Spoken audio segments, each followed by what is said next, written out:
Here's an unusual and a great way to start a cold call.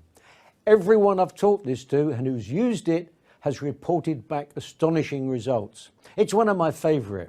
The script goes like this. Good morning, Mr. Prospect. This is Bruce King from iZone, and this is a sales call. Would you like to hang up now, or will you just give me 25 seconds to tell you why I'm calling, please, and then you can decide whether or not you want to continue a conversation with me or end the call. Is that fair? 95% of the time you'll get the okay to continue for another 25 seconds. Those few who hang up would have done so anyway. You just better have something interesting to say in that 25 seconds to make them want to continue the conversation with you. It could be something along the lines of my approach in the next video.